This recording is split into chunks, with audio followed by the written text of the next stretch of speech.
여러분들은 약함과 그 악함의 차이를 아십니까? 약함이라는 것은 능력과 또 의지가 부족한 것입니다. 근데 악한 것은 뭐냐면 능력과 의지를 남을 해코지하고 남을 해치는 데 사용할 때 그것을 악하다라고 이야기를 합니다. 오늘 본문에 보면 악한 사람들과 약한 사람이 나오고 있습니다. 서기관과 바리새인들, 그들은 하나님의 말씀을 어떤 방식으로 악용을 했는지, 또 사람들을 통해서 그 악한 분위기 속에서 그 약한 사람이 어떻게 해야 되는지 오늘 성경 말씀은 알려주고 있습니다. 우리들 속에는 이 악함과 약함이 뒤섞여 있습니다. 그렇기 때문에 우리는 모두 예수님 앞에 나와서 우리 악함의 문제를 회개함으로 해결함 받고, 또 이 약함의 문제는 예수님 만나서 강건해지는 그 놀라운 새로운 그 변화의 역사가 오늘 이 시간 우리 모두에게 넘칠 수 있게 되기를 간절히 소망합니다. 자, 먼저 그러면 이 서기관과 바리새인들이 어떤 모습으로 악함을 드러내고 있는지 먼저 살펴보겠습니다. 첫 번째, 이들은 예수님을 공격하기 위해서 말씀을, 또 여인을 도구로 사용하고 있습니다. 그러니까 예수님을 구석으로 몰아낼 그 구실을 찾고 있는 악한 모습을 보여주고 있습니다. 오늘 성경 말씀을 한번 볼까요? 자, 3절 말씀을 보겠습니다. 제가 읽겠습니다. 서기관들과 바리새인들이 음행 중에 잡힌 여자를 끌고 와서 가운데 세우고, 또 5절로 가보겠습니다. 5절에 보면 모세는 율법에 이러한 여자를 돌로 치라 명하였거니와 선생은 어떻게 말하겠나이까. 자, 이들이 지금 서기관과 바리새인들, 율법을 연구하는 사람들입니다. 근데 이들이 예수님을 지금 딜레마에 빠지게 하는 거예요. 하나님의 말씀으로는 이 가늠하다 잡힌 여인을 돌로 쳐서 죽여야 됩니다. 그런데 문제는 뭐냐면 이 당시에는 이스라엘이 로마의 지배를 받고 있었기 때문에 로마법을 따라야 됩니다. 율법으로는 죄 지은 이 음란의 죄를 지은 여인을 죽여야 되지만 로마법으로는 함부로 피지배 계층인 이스라엘 사람들이 재판을 열거나 재판을 결정해서 사형을 언도하거나 진행하는 일이 금지되어 있습니다. 그렇기 때문에 만약 이 여인을 돌로 쳐서 죽여야 된다 하면 로마법을 어기게 되는 것입니다. 또 이 여인을 그냥 놔줘라 하면 모세의 율법을 어기게 되어 있습니다. 그렇기 때문에 예수님께서 이 딜레마에서 빠져나가지 못하도록 현장에서 잡힌 그 여인을 끌고 왔습니다. 그러니까 하나님의 말씀과 이 여인을 볼모 삼아서 예수님을 지금 위협에 빠뜨리고 있는 것이죠. 또 두 번째, 이 서기관과 바리새인들의 악함은 뭐냐면 남을 정죄하는 데는 빠른데 자신들의 죄에 대해서는 전혀 회개하는 바가 없는 사람들이었습니다. 그러니까 자신의 문제는 작게 보고 남의 문제는 크게 보는 사람들, 이런 태도로 살았기 때문에 예수님께서는 서기관과 바리새인들, 율법학자들, 이들에 대해서 굉장히 좋지 않게 자주 말씀을 하셨죠. 이들은 남을 정죄하는 일에는, 남의 흠을 찾는 일에는 굉장히 빠른 발을 갖고 있었습니다. 또 세 번째, 이들의 악함은 뭐냐면, 자, 이 가늠하다 현장에서 잡힌 남자도 끌고 왔습니까? 아니면 여자만 끌고 왔습니까? 지금 여자분들만 대답하시는데, 여러분들 남자분들 성경 한번 보십시오. 3절 말씀을 다시 한번 보세요. 3절 말씀 읽습니다. 시작. 서기관들과 바리새인들이 음행 중에 잡힌 여자를 끌고 와서 가운데 세우고. 여러분들, 음행 간음이라는 것은 혼자 짓는 죄가 아닙니다. 그런데 이 서기관과 바리새인들은 남자는 놔주고 약한 여자만 끌고 왔습니다. 이게 얼마나 비겁하고 비열한 행동입니까? 그 남자는 아마 권세를 가진 사람이기 때문에 손을 못 댔을 수도 있고, 아니면 자기들과 같은 편이기 때문에 야야 너는 뒷문으로 도망가, 우리가 수습할게. 그러면서 아마 이 여자 혼자만 끌고 왔습니다. 얼마나 불공평하고 잘못된 악한 태도를 이 서기관과 바리새인들이 보이고 있습니까? 이 악함이 쭉 드러나고 있죠. 그런데 이 여인, 우리가 이름도 알 수 없습니다. 그리고 이 여인은 지금 한마디도 내뱉지 못하고 있는데, 죄 중에 있지만 이 여인의 특징이 뭐냐면 지금 약한 상태라는 겁니다. 뭐가 약하냐면 이 여인은 자신의 죄를 부정하지 않습니다. 보통 우리가 이게 뭐 잘못한 게 드러나게 되면 제가 안 그랬어요 하고 발뺌하기 바쁩니다. 보통 이렇게 운전하다가 이렇게 접촉사가 쾅 나면 뒷차에서 어떤 권사님이 겪은 거예요.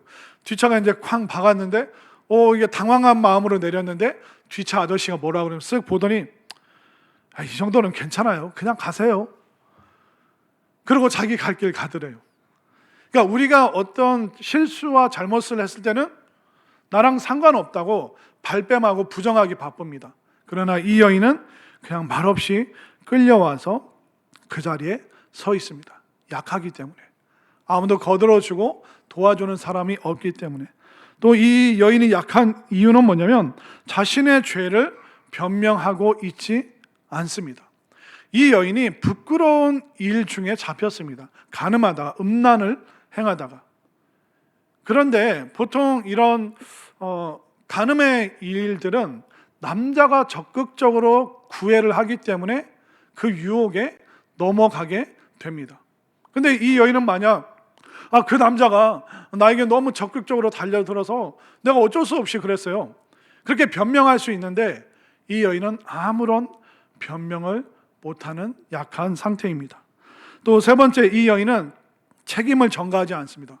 그 남자 어디 갔습니까? 어디 도망갔습니까? 서기관 바리새인들, 당신들은 뭐 잘난 게 있습니까?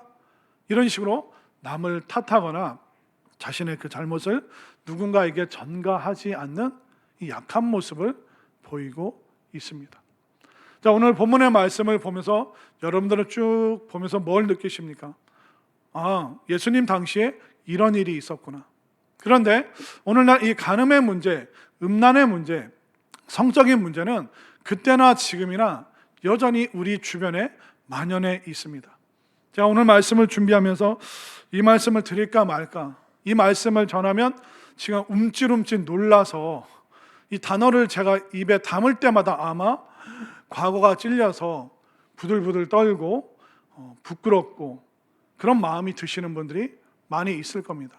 근데 오늘 이 말씀은 여러분들과 좀 나누고 싶은데, 이 음란과 간음의 문제는 그냥 어떤 시대적인 유행이 아닙니다.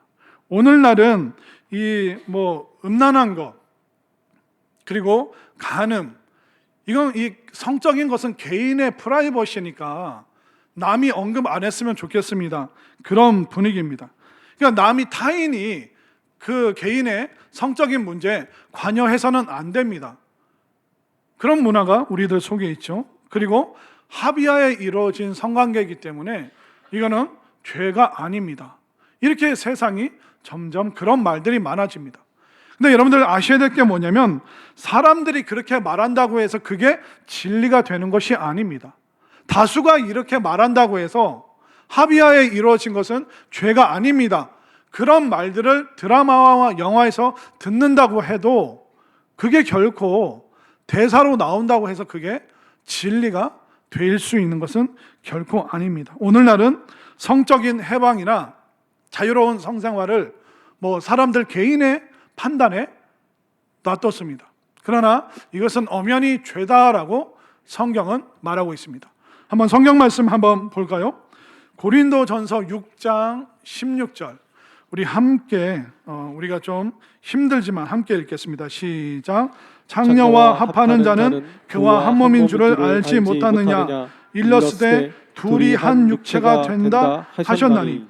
자, 이 구절에 맨 끝에 보면 둘이 한 육체가 된다, 둘이 한 몸을 이룰지니, 이 표현을 고린도전서 6장 말고 다른 데서 여러분들 들어보지 않으셨습니까?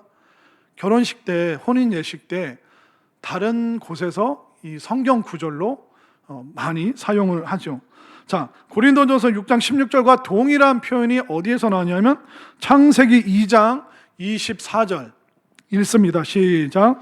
이러므로 남자가 부모를 떠나 그의 아내와 합하여 둘이 한 몸을 이룰지로다. 마태복음 19장 5절에서 예수님이 하신 말씀 읽습니다. 시작. 말씀하시기를 그러므로 사람이 그 부모를 떠나서 아내와 합하여 그 둘이 한 몸이 될지니라 하신 것을 읽지 못하였느냐. 창세기와 마태복음에서 남자는 부모를 떠나 그 아내와 합하여 둘이 한 몸이 될지라, 이 표현이 있고요.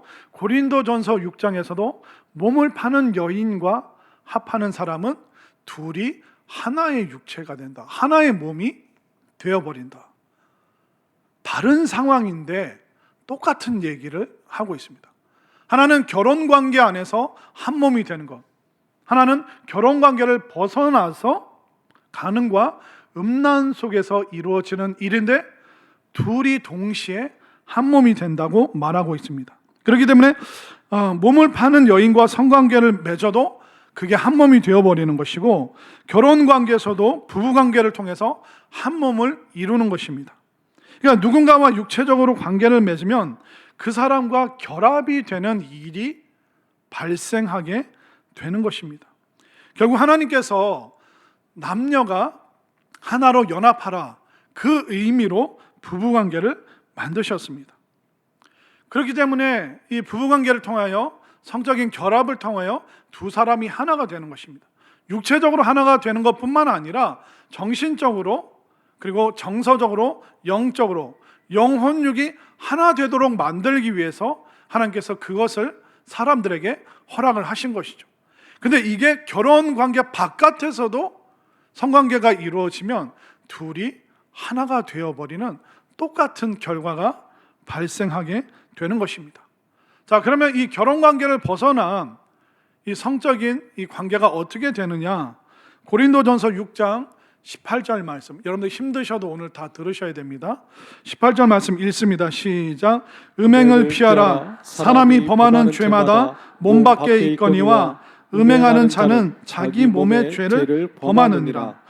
우리가 짓는 모든 죄는 우리의 몸 밖에서, 도둑질을 해도 사람을 욕을 해도 우리 몸 밖에서 일어나는 거예요. 그런데 유일하게 하나, 내 몸에 스스로 죄 짓는 게 뭐냐면 바로 음행, 음란 성적인 죄는 몸 바깥이 아니라 내 몸에다 죄를 짓는 것이다 라고 성경은 단언하고 있습니다. 그러니까 모든 죄와 다른 독특함이 이 음란과 간음에 스며 있습니다. 성관계는 단순히 육체적인 행위가 아닙니다. 여러분들의 삶의 전체를 걸고 그것을 지금 행하고 있는 것입니다.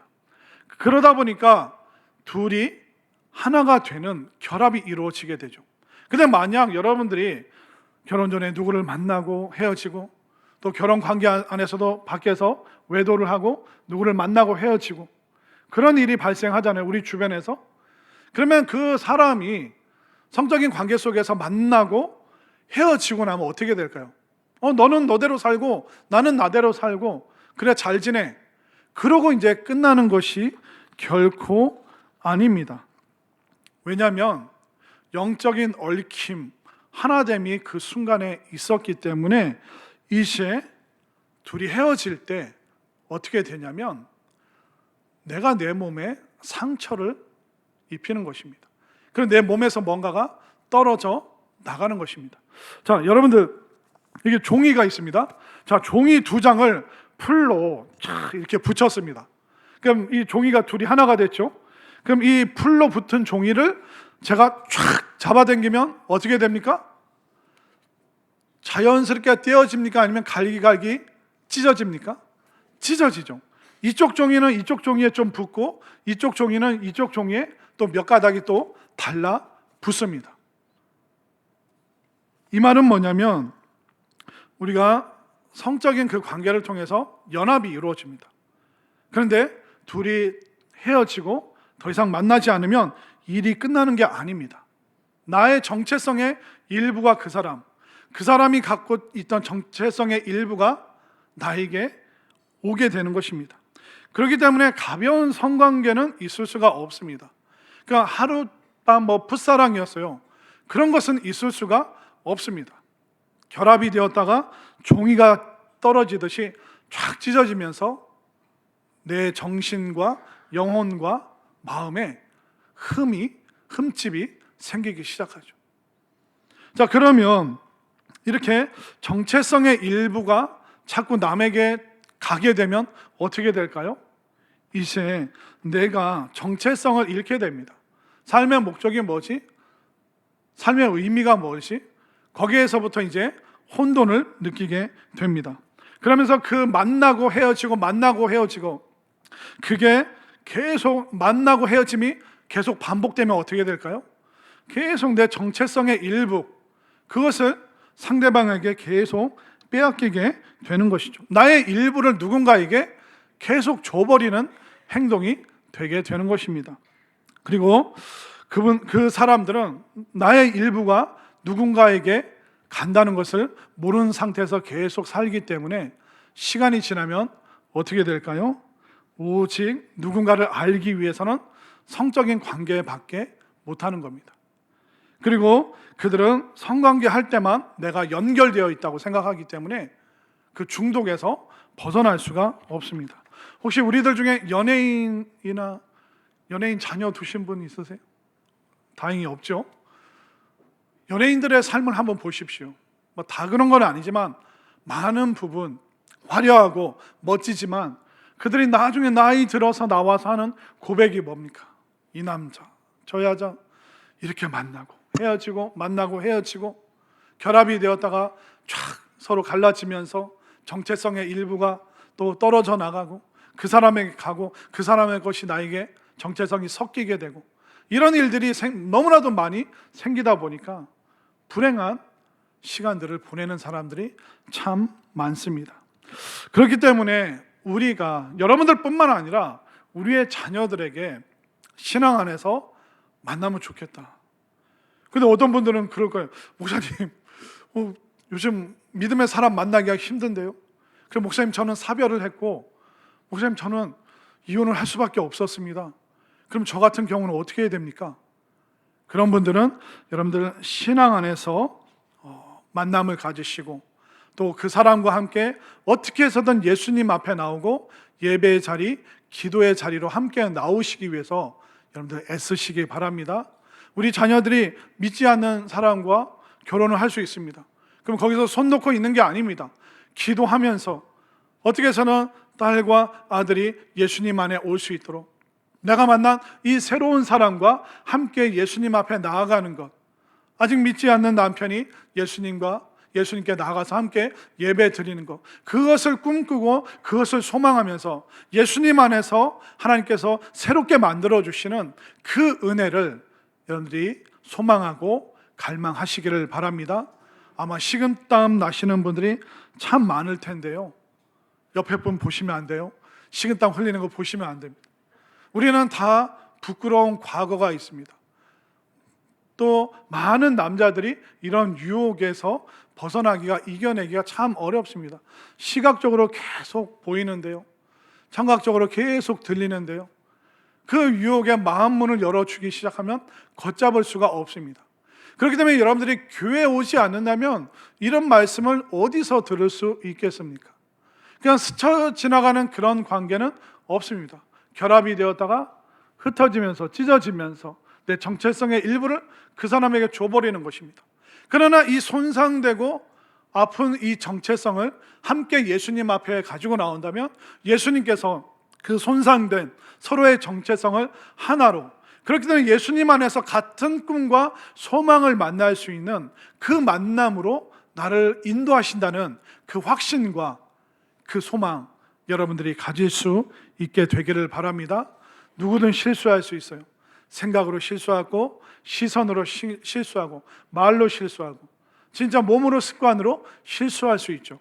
그러나 그것으로 끝나지 않는다라고 오늘 주님이 말씀하시는데, 이 말씀 속에서 여러분들 다시 한번 거룩해지고 정말 다시 한번 성결해지고 주님께서 원하시는 그 꿈과 소망을 함께 나눌 수 있는 공동체 안에서 예배하며 기도하면서 여러분들이 오늘 새로워지는 그 시간이 될 수 있기를 바랍니다.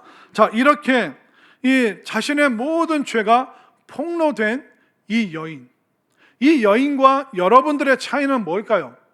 이 여인은 지금 들켰습니다. 지금 함께 앉아있는 여러분들 어때요? 아직 안 들켰죠? 아직 걸리지 않았을 뿐입니다.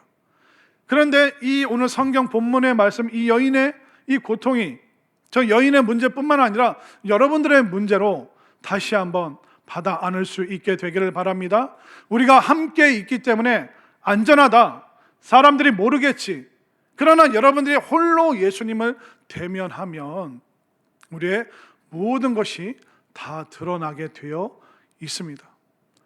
사실 지금 방송으로 준비한 게 있는데, 만약 여러분들의 그 삶을, 일주일 동안의 삶을 지금 기록한 게 있거든요.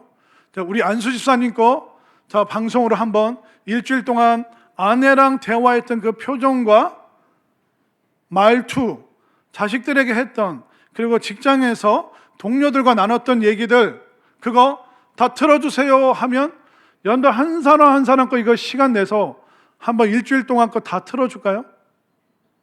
그러면 여러분들 이 여인처럼 아무 말 못하고 부끄러워서 서 있을 수밖에 없습니다. 이건 남의 문제가 아니라는 거예요. 이 여인의 문제는 우리 모두의 문제고 내 문제라는 것입니다. 그러면 이 문제 앞에서 악한 사람은 예수님을 공경에 빠뜨리려고 하고, 이 간음이라는 이게 말하기도 부끄러운 그 문제를 가지고 있는, 그런데 우리가 실제적인 여러분들이 아파하고 부끄러워하는 이 문제, 이것을 예수님께서 어떻게 해결하시는가 오늘 말씀에 다 기록되어 있습니다. 자, 예수님께서 사람들이 왔을 때 이렇게 하십니다. 자, 6절 말씀을 한번 볼까요? 6절 함께 읽습니다. 시작. 그들이 이렇게 말함은 고발할 절권을 얻고자 하여 예수를 시험함이러라. 예수께서 몸을 굽히사 손가락으로 땅에 쓰시니. 자, 예수님께서 오늘 본문에서 땅에 손가락으로 글을 쓰십니다. 어떤 내용을 쓰셨는지는 나오지 않아요. 그런데 신학자들이 이 말씀을 통해서 추측하기로는 예수님께서 첫 번째 글을 쓰실 때는 십계명을 쓰셨을 것이다. 여호와 하나님만 섬기라, 도둑질하지 말라, 간음하지 말라, 거짓말하지 말라. 이 예수님께서 십계명을 쭉 쓰셨을 것입니다. 그러면 그걸 보면서 서기관들, 바리새인들은 그래, 이거 우리 다 외우고 있는 겁니다. 예수님 빨리 지금 그 십계명 쓰지 말고 우리가 알고 있는 내용 쓰지 말고, 자, 이 가늠한 여인 어떻게 할 겁니까? 그래도 예수님께서는 아마 십계명의 말씀을 쭉 쓰셨겠죠. 그러니까 7절을 한번 보세요. 그들이 묻기를 마지 아니하는지라. 그러니까 십계명을 쓰실 때는 그들이 묻기를 마지 아니하다, 이 원어의 뜻이 뭐냐면 다그치고 재촉하여. 우리가 알고 있는 내용 쓰지 마시고 이 여인 어떻게 할 건지 빨리 말씀하세요. 살려야 됩니까? 죽여야 됩니까? 예수님을 계속 다그치는 거예요. 재촉을 하는 거예요. 그러니까 예수님이 다시 그들에게 질문을 하십니다. 자, 말씀을 하시죠. 7절 말씀 함께 읽겠습니다. 시작. 그들이 묻기를 마지 아니하는지라. 이에 일어나 이르시되 너희 중에 죄 없는 자가 먼저 돌로 치라 하시고. 8절 다시 몸을 굽혀 손가락으로 땅에 쓰시니. 첫 번째 글을 쓰실 때는 이들이 예수님을 조롱하면서 재촉했어요. 근데 두 번째 8절에서 다시 몸을 굽혀 손가락에 땅에 글을 쓰시니까 9절을 한번 보십시오. 9절 읽습니다. 시작. 그들이 이 말씀을 듣고 양심의 가책을 느껴 어른으로 시작하여 젊은이까지 하나씩 나가고. 아멘. 거기까지. 자, 첫 번째는 예수님을 잡아먹을 듯이 달려들었는데 두 번째 다시 허리를 굽혀 땅에 글을 쓰시니까 이 사람들이 가책을 느끼고 다 도망갔습니다. 젊은이도 도망가고 나이 든 사람도 도망갔습니다. 신학자들이 말하는 것이 뭐냐면 두 번째는 예수님께서, 첫 번째는 십계명 쓰시고 두 번째는 이제 한 사람 한 사람 보시면서 글을 쓰시는 거예요. 아무개, 거짓말, 아무개, 유산 상속의 문제, 형제들 속이고 부모의 것을. 세 번째 아무개, 사기꾼. 네 번째 누구? 시장에서 저울을 속여서 부당한 이익을 취함. 한 사람 한 사람 보면서 예수님께서 땅에 글을 쓰시니까 그들이 부끄러워서 견딜 수가 없어서 다 도망가고 말았습니다. 자, 이제 준비한 영상, 자, 요 맨 끝에부터 우리 반주자부터 일주일 동안 남편이랑 애들에게 또 뭐 이렇게 사람 만난 거 다 CCTV로 찍은 거, 자, 한 명씩 보여주겠습니다. 만약 주님께서 준비 안 했습니다. 경찰서에서 협조를 안 해주더라고요. 우리는 대중으로 모여 있기 때문에 지금 안심하고 있잖아요. 지금 한 발짝 저건 내 문제 아닐 거라고 생각하지만 한 사람 한 사람 여러분들의 삶을 다 공개한다고 생각해 보십시오. 우리는 너무 부끄러운 거예요. 예수님께서 그 사람들 한 명 한 명의 죄목 정죄하고 이 약한 사람을 계속 악한 마음으로 공격하고 예수님을 궁지에 모는 이들의 한 사람 한 사람의 그 모든 부끄러운 것을 땅에 다 쓰시는 거예요. 그러니까 견딜 수가 없죠. 이들은 그 가늠하다 도망간 남자처럼 다 도망갔어요. 도망가면서 어떻게 했을까요? 행운이다. 내 이름은, 내 죄는 쓰다가 마셨어. 빨리 도망가자. 다 도망갔을 거예요. 그 군중들이. 근데 이제 예수님 앞에 남은 사람은 누굽니까? 이 여인 하나만 남아 있습니다. 자, 한번 말씀을 보겠습니다. 9절 말씀. 다시 한번 시작. 그들이 이 말씀을 듣고 양심의 가책을 느껴 어른으로 시작하여 젊은이까지 하나씩 나가고 오직 예수와 그 가운데 섰는 여자만 남았더라. 결국 여러분들이 함께 예배드리지만 여러분들이 개인적으로 예수님 앞에 서는 그 체험을 하게 되길 바랍니다. 여러분들이 홀로 예수님을 만나지 않으면 우리는 많은 사람들 속에 섞여 있으니까 괜찮을 거라고 생각해 버립니다. 그러나 절대로 괜찮지 않습니다. 여러분들 삶의 문제를 지금 해결을 못 받고 여러분들 신앙의 문제 이게 돌파가 안 되면 여러분들은 순식간에 서기관과 바리새인들처럼 악함으로 넘어갈 수 있는 그런 요소가 저를 포함한 우리 모두에게 있는 것을 여러분들 스스로가 잘 아시잖아요. 그렇기 때문에 우리가 함께 있어도 홀로 주님을 만나는 그 시간을 꼭 가져야 됩니다. 그것을 위해서 어떻게 했습니까? 비전 컨퍼런스 8월 달에 다녀왔죠. 또 10월 8일 9일은 무슨 일이 있죠? 이전에 다 외우셨죠? 10월 8일 9일 3040 수련회. 그렇게 우리가 다른 장소, 다른 만남을 하지 않으면 우리가 새로움으로 접근을 못합니다. 그렇기 때문에 교회에서 제가 애를 써서 그런 시간들을 만드는 겁니다. 우리 찬양팀이 3040 많은데 다 가실 거죠? 김준 집사님 답하세요. 찬양팀 다 갈 거죠? 네. 다 가셔야 돼요. 이유 여하를 불문하고. 왜? 지금 내가 혼자 아둥바둥 했는데 안 되잖아요. 이 여인도 어떻게 할 수가 없잖아요. 그러나 예수님 앞에 홀로 서니까 이제 예수님께서 이 여인에게 길을 열어주고 계십니다. 한번 볼까요? 10절 말씀을 보십시오. 10절 읽습니다. 시작. 예수께서 일어나사 여자 외에 아무도 없는 것을 보시고 이르시되 여자여 너를 고발하던 그들이 어디 있느냐? 너를 정죄한 자가 없느냐? 예수님이 지금 물어보시는 거예요.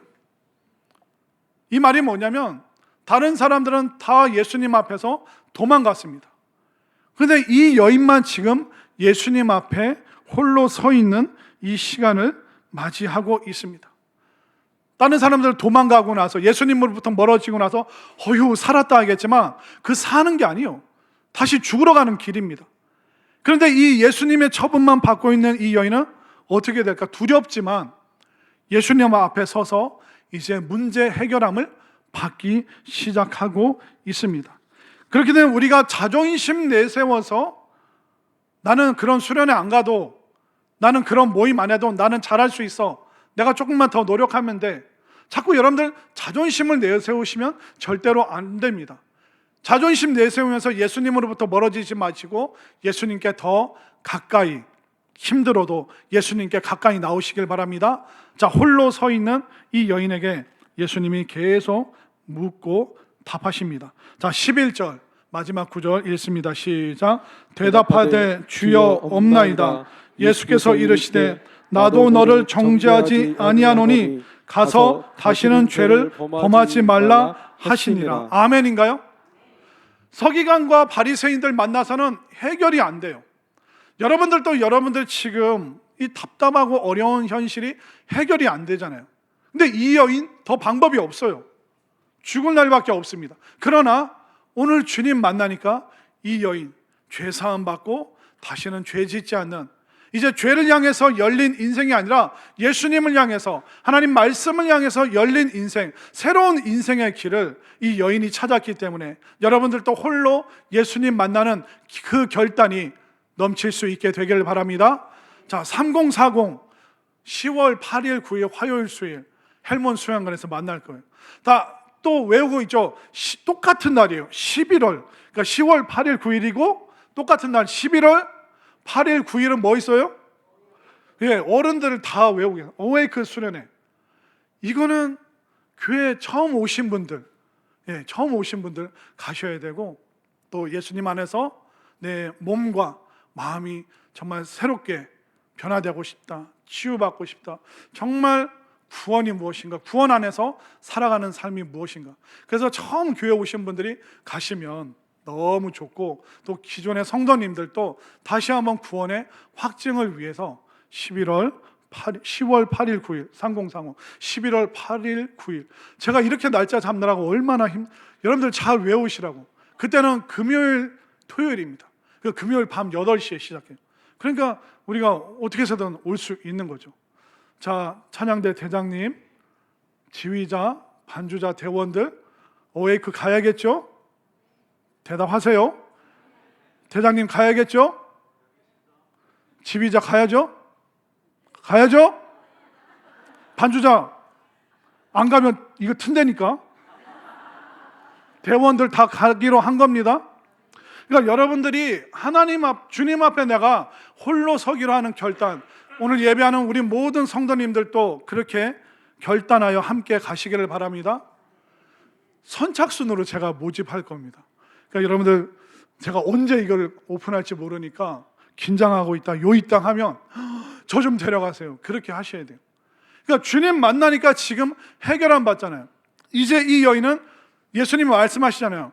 너 괜찮아, 그게 아니라 다시는 죄를 범하지 말라. 그러니까 죄에 대해서 문 닫을 수 있는 능력이 너에게 없기 때문에 예수님께 가까이 오니까 죄에 대해서 문 닫을 수 있는 그 은혜가 임하고, 이제 예수님을 향해서 활짝 열리겠죠. 요한복음에서 이 여인의 이름이 기록되어 있지 않습니다. 부끄러우니까.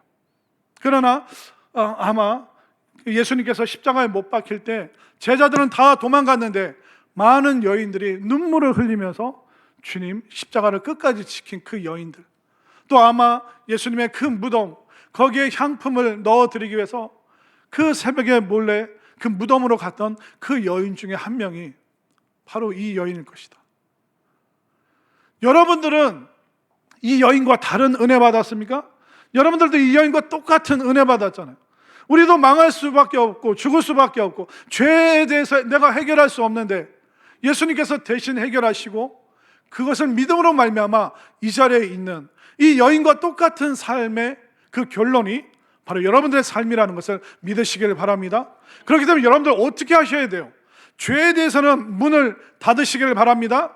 그런데 예수님과 말씀을 향해서는 마음을 활짝 여시길 바랍니다.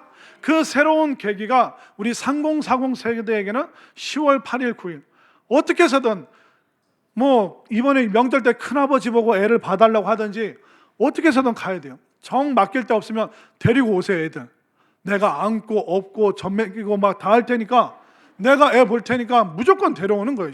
10월 8일 9일 3040 어웨이크 수련회, 이거 어른들은 무조건 가실 줄로 믿습니다. 이게 우리가 주님 개인적으로 안 만나면, 주님 앞에 홀로 서지 않으면 우리는 계속 죄의 문을 열어주고, 죄의 문을 열어주다 보면 교회 생활 아무리 오래 해도 우리는 교회 놀이를 하는 거예요. 찬양팀, 지금 여러분들 찬양하시는 게 여러분들 뭐 리사이틀 하는 거예요? 공연하는 거예요? 우리가 예수님 안 만나면 그렇게 되어버린다니까요. 대장님, 지휘자님, 반주자님, 대원들, 여러분들 실력을 자랑하고 뽐내고 증명하는 시간이에요? 교회 놀이하러 오신 거예요? 우리가 주님을 개인적으로 안 만나면 그런 실수 속에서 주님을 예배하는 것인지 나를 증명하는 것인지 모르는 상태에서 잘못하면 서기관, 바리새인처럼 돼버리는 거예요. 그렇기 때문에 여러분들이 좀 힘들고 어렵지만 결단해서 이 여인처럼 홀로 주님을 다시 만나는 뜨거운 눈물의 시간이 있게 되기를 바랍니다. 우리가 매주 그렇게 매 주일날 그렇게 예수님 만나야 되고, 우리가 새벽마다 밤마다 또 전도하면서 기도할 때 정말 순간순간 삶의 여정 구비구비 예수님께 마음이 활짝 열리고 죄에 대해서는 문을 꽉 닫아 잠그고 이제 거룩하게 살아가는 기쁨, 신앙 안에서 주님과 동행하는 그 재미와 즐거움, 죄 져서 느끼는 그 쾌감과 즐거움이 아니라 죄로부터 자유한 그 기쁨과 그 거룩함, 그 감사함이 넘치는 새로운 삶을 살아가는 우리 모두의 삶이 될 수 있기를 간절히 소망합니다.